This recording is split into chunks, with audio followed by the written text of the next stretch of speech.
மோடி மீண்டும் பிரதமராக வேண்டும் என்பதில் தெளிவாக உள்ளோம் என்றும் பாஜகவுடன் தான் கூட்டணி வைக்க உள்ளோம் என்றும் முன்னாள் முதலமைச்சர் ஓ பன்னீர்செல்வம் தெரிவித்துள்ளார். மேலும் இரட்டை இலை சின்னம் தொடர்பாக தேர்தல் ஆணையத்தை நாட உள்ளதாகவும் தெரிவித்துள்ளார். அண்மை செய்தியாக பார்த்துக் கொண்டிருக்கின்றோம். கூடுதல் விவரம் செய்த ராஜேஷ் வழங்க கேட்கலாம். ராஜேஷ், இது குறித்தான கூடுதல் விவரங்கள். மக்களவை தேர்தல் என்பது தமிழகத்தில் சூடு பிடிக்க தொடங்கி இருக்கிறது. அதே நேரத்தில் அதிமுகவிலும் பூகம்பத்தை ஏற்படுத்தும் வகையில் இரட்டை இலை சின்னத்தை தங்கள் தரப்பிற்கு ஒதுக்க வேண்டும் என ஓபிஎஸ் தரப்பு தேர்தல் ஆணையத்தை நாட உள்ளதாக தகவல் வெளியாகி இருக்கிறது.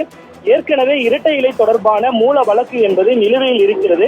ஈரோடு இடைத்தேர்தலில் மட்டுமே இபிஎஸ் தரப்பிற்கு இந்த இரட்டை இலை சின்னம் ஒதுக்கப்பட்டதாகவும் தற்பொழுது மக்களவை தேர்தலில் தாங்கள் போட்டியிட ஏதுவாக இரட்டை இலை சின்னத்தை தங்கள் தரப்பிற்கு ஒதுக்க வேண்டும் என ஓபிஎஸ் தரப்பிலிருந்து தேர்தல் ஆணையத்திற்கு கோரிக்கை வைக்கப்பட உள்ளதாக ஓபிஎஸ் தரப்பிலிருந்து தகவல் வெளியாகி இருக்கிறது.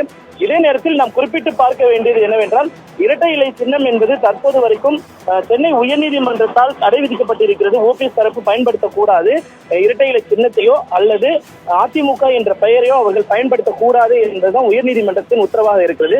அதே நேரத்தில் மூல வழக்கு என்பது நிலுவையில் இருக்கிறது, இரட்டை இலை சின்னம் தொடர்பான வழக்கு.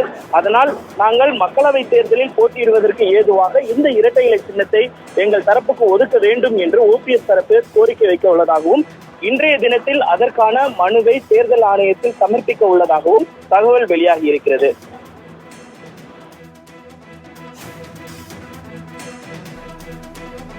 ராஜேஷ், தகவலுக்கு நன்றி.